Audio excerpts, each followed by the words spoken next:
चीज़ तो बहुत अच्छी है आइडियली, लेकिन क्या ही ज़बरदस्त और ख़ूबसूरत होता कि अगर मयार को पहले बेहतर बनाया जाता, फिर ये पाबंदी लगाई जाती। फिर ये पाबंदी, बिल्कुल।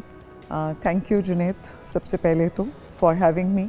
और बहुत अच्छा मेजर, अगर इसको एक आइडियलिस्टिक सिचुएशन में हम देखें जी, एक आइडियल सिचुएशन में देखें तो बहुत अच्छा मेजर है, लेकिन उसके साथ बहुत से ऐसे और फैक्टर्स जुड़े हुए हैं कि जिनको पहले इम्प्रूव, जैसे आपने बोला, कि करना चाहिए।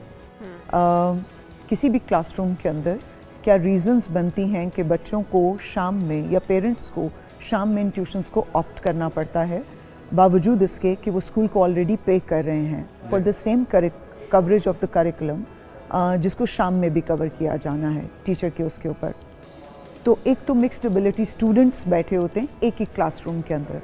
At the time of admission कोई एक स्टैंडर्ड फिक्स नहीं होता दाखला देने का, कोई क्राइटेरियन नहीं है। और अगर कोई क्राइटेरियन है भी तो उस वक्त सिर्फ फीस के लालच में बच्चों को स्ट्रेंथ बढ़ा दी जाती है, टेक इन किया जाता है कि बस ठीक है आप घुसाते जाओ स्कूल के बीच में।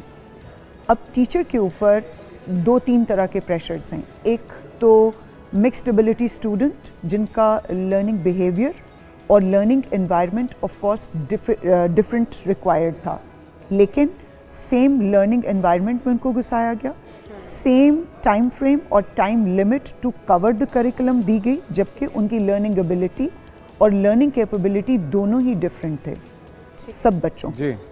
और टीचर के ऊपर सबसे बड़ा प्रेशर ये होता है कि उसने उस गिवन टाइम, लिमिटेड टाइम के अंदर एक ख़ास करिकुलम की जैसे कहते हैं ना मिकदार है या एक अमाउंट है जिसको उसने कवर करना होता है। एक डोज है जो उसको खिलानी है। उससे चाहे किसी बच्चे के पेट को दर्द हो जाए, किसी के सर को दर्द हो जाए, किसी को बदहज़मी हो जाए, इससे टीचर को कोई फ़र्क नहीं होता क्योंकि उसके पीछे बहुत प्रेशर होता है। एक और रीज़न जो मैं देखती हूँ कि टीचर्स शाम में ट्यूशन्स क्यों करते हैं, जो कि एक बहुत बड़ा फैक्टर है। आप इंटरनेशनल ग्राउंड्स पे देखो, 2 ऐसे प्रोफेशंस हैं जो हाईली पेड हैं, ठीक है, एक नर्सेज और एक टीचर्स।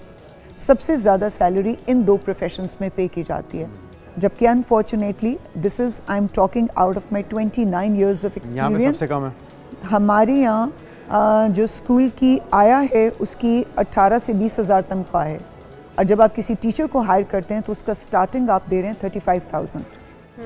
तो आप देखें कि कितना कम डिफरेंस है उसके बीच में। सो ये लो पे जो सैलरी है, दैट बिकम्स अनदर रीजन कि हर इंसान बिल्कुल सही कह रहे हैं गुलशना साहिबा, अपनी नीड्स को पूरा करने के लिए फिर साथीज़ा जो है वो जाते हैं और वो जाके सेकंड टाइम में ट्यूशन भी पढ़ाते हैं। बट अगर हमने जिस तरह से हमने बात की कि पहले बच्चों को भी सिर्फ उन बच्चों को ज़रूरत होती थी जो कि कमज़ोर स्टूडेंट्स समझे जाते थे, उनको ज़रूरत होती थी कि उनको ट्यूशन के लिए एक्स्ट्रा क्लासेस लेनी पड़ती थी। अब हम देखते हैं कि ये एक ट्रेंड है, तमाम बच्चे, चाहे वो बहुत लाइक फाइक बच्चे हैं वो भी ट्यूशन पढ़ रहे हैं, जो बहुत कमज़ोर बच्चा है वो भी ट्यूशन पढ़ रहा है। आपने बिल्कुल ठीक कहा कि क्लास के अंदर उन टीचर्स को ये बाउंड होती है कि इतना सिलेबस उन्होंने कवर करवाना है, ये टाइम ड्यूरेशन है, और इसी के अंदर वो तमाम बच्चों को एक ही तरह से डील करती हैं।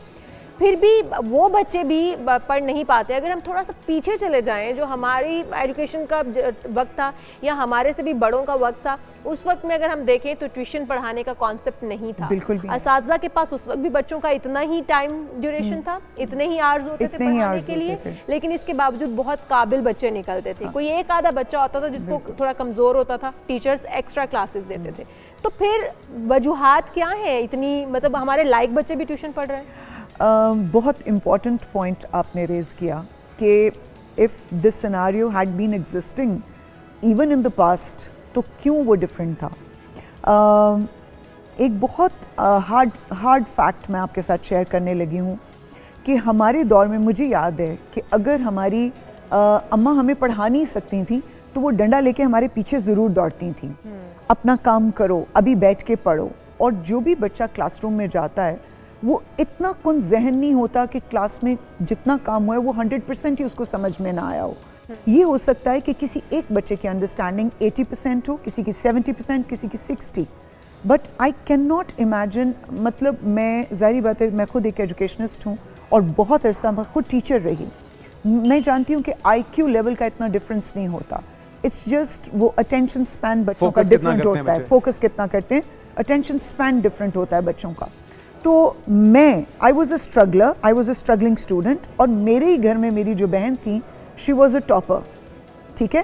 क्योंकि मेरा अटेंशन स्पैन उनकी निस्बत कम था और मेरे इंटरेस्ट्स कुछ और थे। लेकिन मेरी अम्मी मेरे पीछे पड़ी रहती थी, तुम पढ़ा करो। अच्छा, फिर अगर वो खुद नहीं मुझे पढ़ा पाती थी because she was a doctor, she was a working person, तो उनके पास, लेकिन माँ अपनी टेंशन लेती थी। आज की माँ केयरलेस हो गए। आज की माँ ने अपने बच्चे को पहला ये काम करती हैं कि जब वो स्कूलों में छोड़ कर आती हैं तो वो ये बोलती हैं कि बस अब मेरी जिम्मेदारी ख़त्म हो गई। फिर उसके बाद जब बच्चा शाम को घर आता है तो विद ड्यू अपॉलॉजीज, बहुत सी ऐसी मदर्स हैं जो नहीं भी ऐसा करती होंगी या उनकी सोच नहीं भी ऐसी होगी, exempting those parents, majority of the parents, माँ कहती है कि अच्छा अब स्कूल से आया, अब इसको खाना खिलाओ और बस इसको ट्यूशन पे चलता करो। उसकी भी कुछ रीजंस हैं। एक, mothers want to get rid of their responsibility, क्योंकि फिर उनका अपना टिकटॉक टाइम नहीं ना मिलेगा उनको, उनका अपना स्क्रॉलिंग टाइम डिस्टर्ब हो जाएगा, उनका अपना गॉसिप टाइम डिस्टर्ब हो जाएगा। और एक और बहुत बड़ी रियलिटी, ग्रेड्स की दौड़। पेरेंट्स ये कहते हैं आपके और मेरे दौर में ग्रेड्स की इतनी दौड़ नहीं थी जो अब बन गई है। रिसेंटली मेरे एक फ्रेंड, उनकी बेटी ने अभी 9th ग्रेड का एग्ज़ाम क्लियर किया, तो मुझे उनकी पोस्ट लगी हुई थी that she has passed with 93%। And when the father was talking to me he said she was still saying कि 95% मेरा टारगेट है। मैं एक्सक्यूज मी, 93% बहुत अच्छे मार्क्स। मैंने कहा 93% मतलब वो जो 93 स्टेप्स माशाल्लाह वो चल कर आई है, वो उसको कंसिडर नहीं कर रही। वो जो 2 स्टेप्स नहीं चल पाई वो वहाँ फंस गई है। सो ये जो ग्रेड्स की दौड़ है ना, इसने भी, बच्चे खुद भी अब आके घर में ही बोलते हैं कि हमें एक्स्ट्रा कोचिंग की ज़रूरत है। तो गवर्नमेंट बहुत अच्छा मेजर ले रही है, लेकिन इसके साथ फिर गवर्नमेंट को टीचर्स ट्रेनिंग प्रोग्राम्स के ऊपर बहुत ज़्यादा काम करना पड़ेगा। टीचर्स की सैलरीज को इंक्रीज़ करना पड़ेगा, ताकि वो जो हम कहते होते थे ना कि पुलिस वाले रिश्वत इसलिए लेते हैं क्योंकि उनका पूरा नहीं होता ना। अच्छा, ये जो अभी पाबंदी है वही टीचर्स के ऊपर। रुखसाना साहब, ये बहुत अच्छा इकदाम है, होना चाहिए था, लेकिन इसका फौरी तौर पे आप क्या असरात देख रही हैं? क्या बच्चे अब कमज़ोर रह जाएंगे या इसके ऊपर अमल दरामद कराना कितना पॉसिबल होगा? क्योंकि अब तो हमने देखा है हर गली मोहल्ले के अंदर दर्जनों की तादाद में ट्यूशन सेंटर्स हैं, कोई बोर्ड लगा के पढ़ा रहा है, कोई बोर्ड लगाए बगैर पढ़ा रहा है। तो ये इम्प्लीमेंटेशन एक, तो दूसरा अगर इम्प्लीमेंटेशन फ़र्ज़ किया हम ये तस्वुर करते हैं कि हो भी जाए, तो फिर उससे बच्चों के मयार तालीम के ऊपर असर नहीं पड़ेगा फौरी तौर पे? क्योंकि हमने स्कूल्स में तो एजुकेशन सिस्टम को बेहतर किया नहीं, अपग्रेड किया नहीं। हाँ, किया। अब देखो, हमारी कौम जुगाड़ू कौम कहलाती है। ये तो आप हर चीज़ का जुगाड़ है हमारे पास, हर चीज़ का जुगाड़ है हमारे पास। ये जुगाड़ ऑलरेडी चल रहा है। गवर्नमेंट ने आज गवर्नमेंट स्कूल्स की टीचर्स के ऊपर ये पाबंदी आज लगाई है। इंग्लिश मीडियम स्कूल्स में ऑलरेडी ये रिस्ट्रिक्शन इम्प्लीमेंटेड है एज अ पॉलिसी। जब आप वहाँ कॉन्ट्रैक्ट करते हैं तो ये आपके ऊपर लागू हो जाता है कि आप अपने स्कूल के बच्चों को ट्यूशन नहीं दे सकते। उसके बावजूद टीचर्स ट्यूशंस दे किसी और के बच्चों को दे सकते हैं। बिल्कुल। अच्छा, अब कुछ ऐसी क्या मैं कहूँ कि छोटी छोटी कंपनीज, प्राइवेट कंपनीज बन गई हैं, या कोई आप कह लें कि ग्रुप्स डिवाइस हो गए हैं जहाँ पे डीलर्स बैठे हुए हैं जो टीचर और पेरेंट्स को आपस में कम्युनिकेट करते हैं। वो टीचर की पहली ट्यूशन में से वो उसको बता देती है कि तुमने मेरे स्कूल का बच्चा नहीं मुझे देना। वो शफलिंग हो रही है ना? शफलिंग हो रही है। अब वो जो डीलर बनी हुई है बीच में, एजेंट है मौजूद, वो भी पैसा बना रहे हैं, वो भी पैसा बना रहे हैं। वो ये कहते हैं कि आपने जो पहले महीने की ट्यूशन है उसका 30% या 50% हमको देना है और 50% जो है वो आप खुद रखेंगे। तो ये बहुत से ऐसे साइड बिजनेसेस हैं जो ऑलरेडी प्रिवेल कर रहे हैं। और टीचर्स, अच्छा एक और बड़ी मज़े की बात है कि पेरेंट्स आपसे प्रॉमिस करते हैं, बाकायदा मुझे कई बार ये ऑफ़र किया गया कि मैम हम स्कूल में किसी को नहीं बताएंगे। बच्चे को उन्होंने पक्की पट्टियाँ पढ़ाई होती हैं कि आपसे कोई पूछे कि आपको ये टीचर पढ़ाती हैं या नहीं पढ़ाती, तो कस्में उठा लेती, वो भी कस्में उठा लेती हैं। इसमें टीचर्स की भी ग्रूमिंग, टीचर्स की फाइनेंशियल नीड्स को देखना पड़ेगा।